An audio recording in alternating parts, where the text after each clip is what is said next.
according to Breitbart, not only did Ed Schultz, of all people, go off on the administration, but Chris Matthews as well. Ed Schultz saying that ISIS viewing this as a religious war. Chris Matthews, according to Breitbart, could barely contain his disgust during an interview with the State Department spokeswoman, Marie Harf. All Matthews wanted to hear from his government was how we're going to stop the barbarians. Harf's response was that we need to find ISIS jobs instead of killing them. Matthews, this is the transcript via the Right Scoop. Chris Matthews, MSNBC, quote, "Are we killing enough of them?" Harf, "We're killing a lot of them. We're going to keep killing more of them. So are the Egyptians, so are the Jordanians. They're in this fight with us, but we cannot win this war by killing them. We cannot kill our way out of this war. We need in the medium to find a longer term, to go after the root cause that leads people to join these groups, whether it's the lack of opportunity for jobs, whether Matthews interrupts.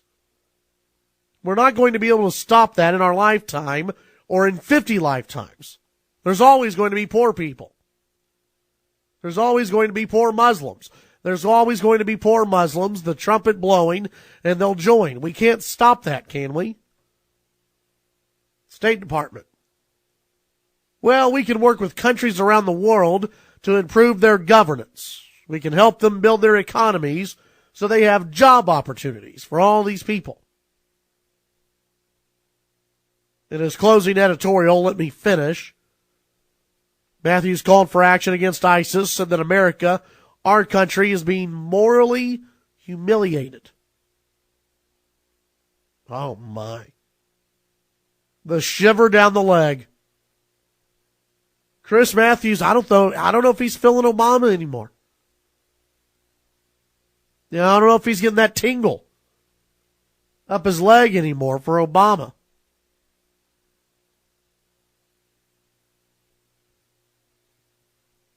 Matthews says that America has a moral duty to protect the innocents from ISIS. Quote, some of these ISIS victims must have had, in their last moments, been wondering if there's any chance for the people of the United States might be coming to their rescue.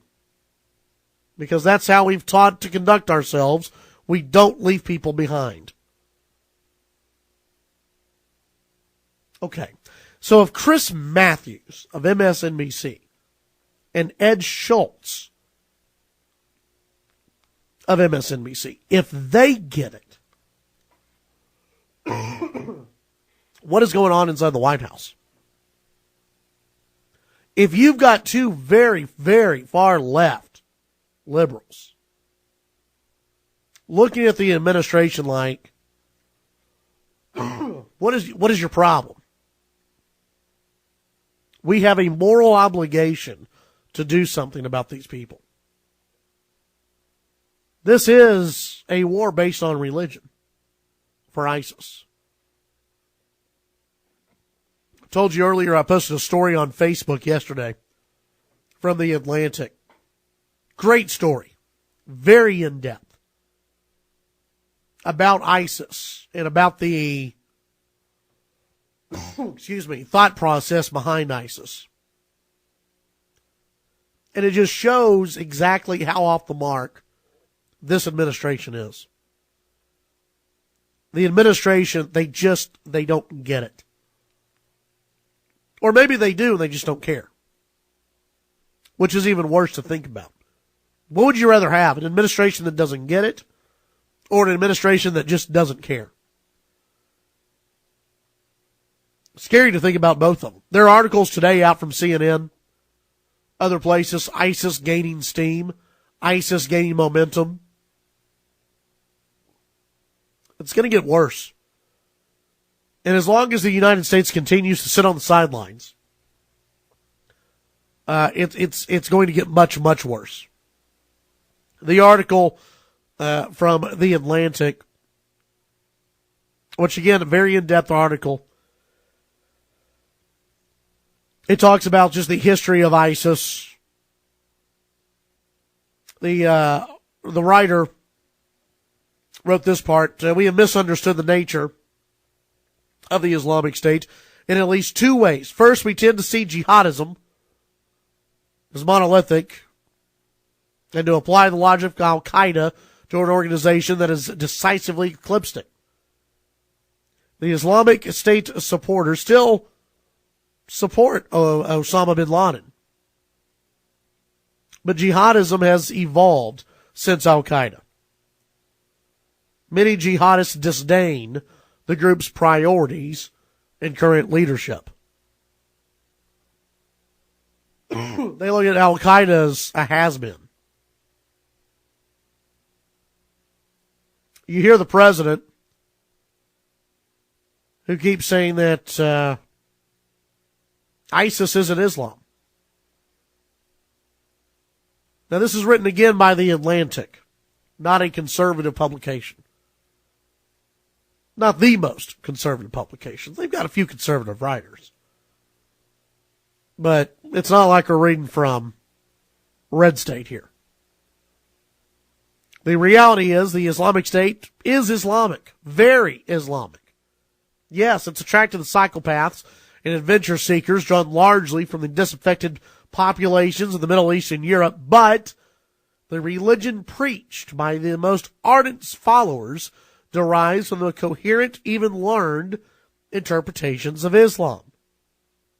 Virtually every major decision in law promulgated by the Islamic State adheres to what it calls in its press and pronouncements, on its billboards, license plate everywhere, the prophetic mythology, which means following the prophecy and the example set by Muhammad. When we come back, we'll read a little bit more from the story of from the Atlantic.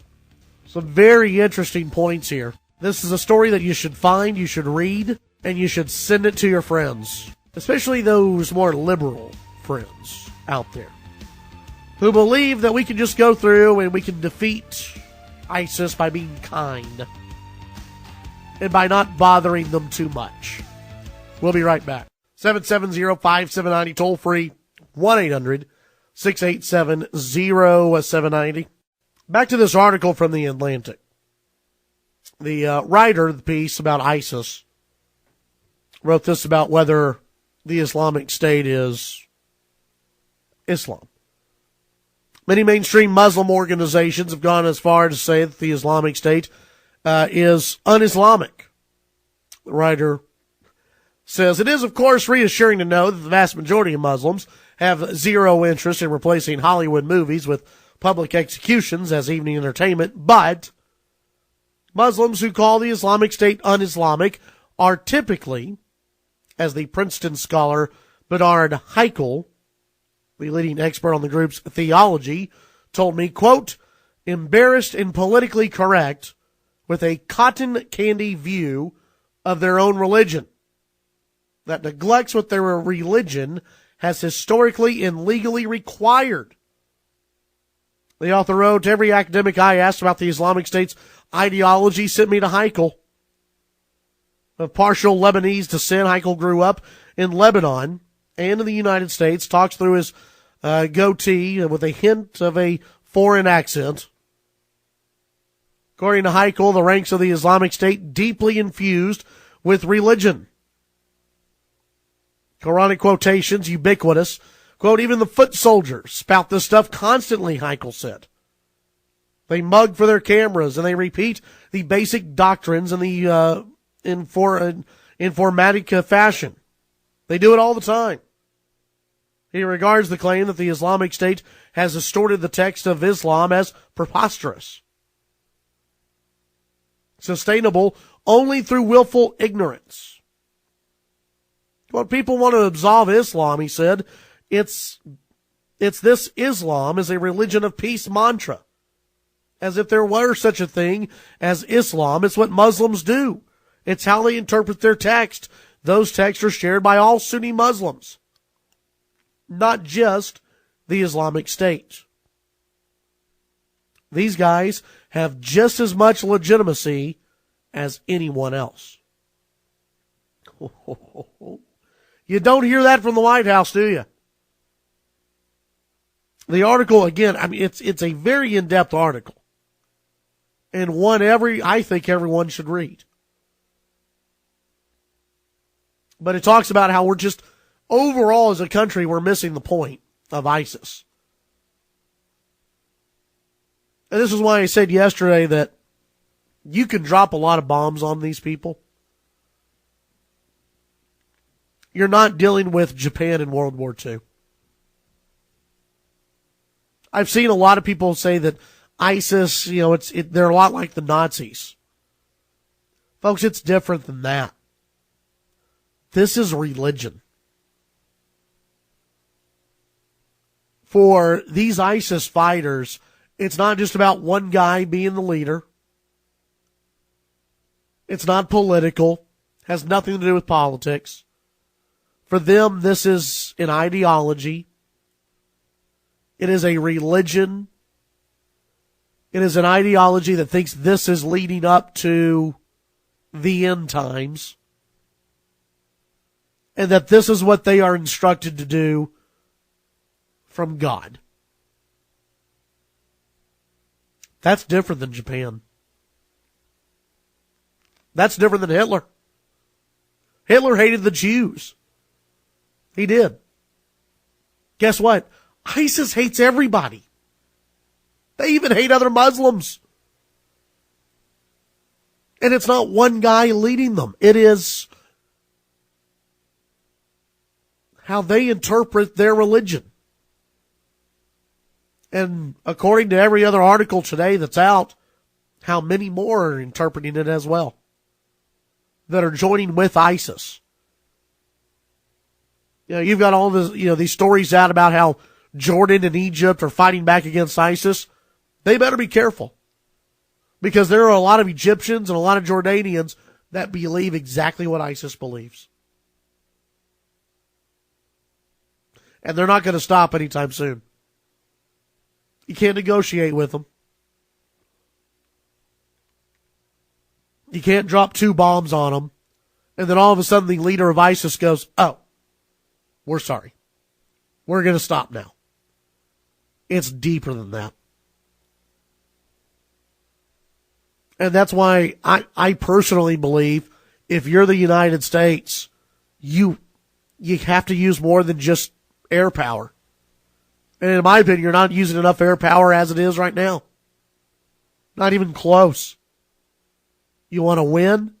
You actually want to destroy this terrorist organization? It's going to have to get dirty. You're going to have to use ground troops. And you're going to have to ignore every polling data that tells you the American people are tired of war. I think these guys are much worse than the Nazis. Now, this is a religious belief that is being carried out in the Middle East.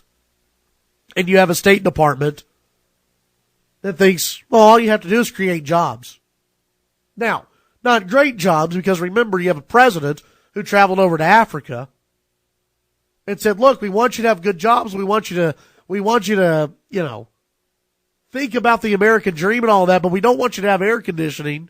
We don't want you to be too successful because of climate change. We have an administration that believes climate change is the bigger risk than this religious group. We have an administration that doesn't want to label this a religious group. Words matter. You have to be able to identify your enemy, and we refuse to do so. As a country, we refuse to do it because we don't want to offend anybody here.